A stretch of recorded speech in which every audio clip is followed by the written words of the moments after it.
दरभंगा राज के पास ज्वेलरीज भी बड़ी बेशकीमती किस्म की हुआ करती थी। क्वीन मैरी एंटोनेट का रिवियर डायमंड नेकलेस, मुगलों का शाही पन्ना और पेशवा बाजीराव प्रथम का नौलखा हार इनके जवाहरातों में शुमार थे। 20वीं सदी की शुरुआत में मुगलों का शाही पन्ना कूच बिहार के महाराजा के पास था। दरभंगा राज उस समय भारत का तीसरा सबसे धनी परिवार हुआ करता था। इन्हें बैंकर ऑफ महाराजाज भी कहा जाता था। कूच बिहार के राजा ने दरभंगा राज से लोन तक उस समय ले रखा था और इसके एवज में गिरवी रखा था 217 कैरेट का बेशकीमती पन्ना।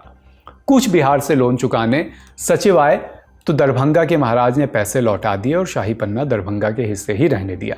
फ्रांस की रानी एंटोनेट का नेकलेस दरभंगा के महाराजा कामेश्वर सिंह ने उस वक्त 13,000 पाउंड में खरीदा था। 1962 में कामेश्वर सिंह का निधन हो गया। कोई संतान उनकी थी नहीं। वसीयत के मुताबिक संपत्ति की सुरक्षा कामेश्वर धार्मिक ट्रस्ट के हाथ में थी। तब के हिसाब से 2000 करोड़ की संपत्ति आकी गई।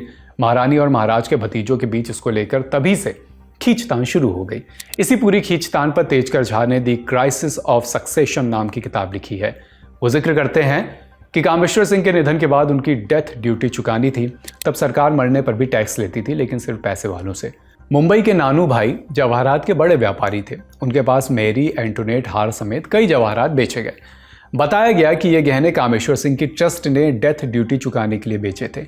ट्रस्ट की मनमानी का ये इकलौता वाकया नहीं था, ऐसे और भी कई वाकये थे। तेजकर झा बताते हैं कि दरभंगा एविएशन के बर्बाद होने में भी ट्रस्ट का ही बड़ा हाथ था। 1962 के युद्ध के बाद नेशनल डिफेंस फंड में 15 मन सोने का दान भी ट्रस्ट ने ही किया।